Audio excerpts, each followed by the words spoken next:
Hello, welcome to the Daily Devotion. I'm Kathy Morris, pastor of the Dixon United Methodist Church.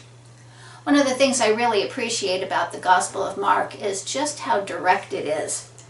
As Mark tells the story of Jesus, his life and his ministry, he doesn't avoid or play down difficult or painful issues. Our reading for today has the story of Jesus in a synagogue where he silences and casts out an unclean spirit. Now, an unclean spirit in Jesus' time was understood to be a demonic presence that could inhabit a place, an animal, a person. What we learn in this story is that Jesus has full authority and power over the demonic. I'm reading from the Gospel of Mark, chapter 1, verses 21 through 26 from the Common English Bible. Jesus and his followers went into Capernaum. Immediately on the Sabbath, Jesus entered the synagogue and started teaching.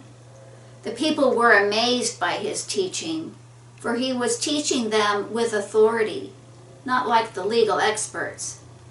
Suddenly, there in the synagogue, a person with an evil spirit screamed, "What have you to do with us, Jesus of Nazareth?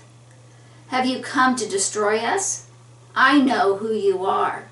You are the Holy One from God." "Silence," Jesus said, speaking harshly to the demon. "Come out of him." The unclean spirit shook him and screamed, and then came out. While we do not think in terms of demonic spirits, as we look at what's going on around us, we see things that are deeply troubling to us. There just seems to be so much anger and suspicion. The extreme lengths that people are willing to go to win or to prevail, it's just difficult for us to make sense of. We really do feel weak and inadequate against such forces. But when we recognize our weakness and inadequacy, that is really the beginning of hope. For it is at that point that we remember that we need the power of Christ in order for us to deal with these great forces of evil. Christians of all times have felt overwhelmed by events and circumstances, and they too have turned to Christ for healing and for help. Anselm of Canterbury was a monk who went on to become an Archbishop of Canterbury. He lived between 1033 and 1109. Prayer was central to his life. In prayer, he brought all of the issues that troubled his spirit. He brought them to God through Christ in prayer. And we hear this in one of his beautiful prayers.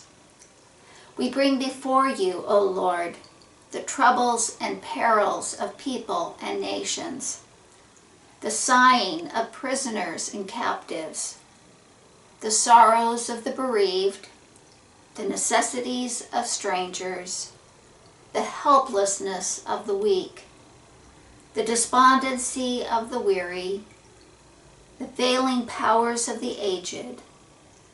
O Lord, draw near to each for the sake of Christ our Lord." In Jesus, God drew near to us. God drew near to us and to all the world.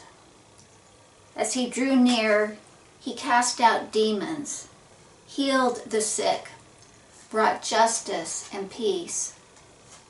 Every time we feel overwhelmed by what is going on in the world, when we feel weak and inadequate, we need to bring these troubles to God in prayer.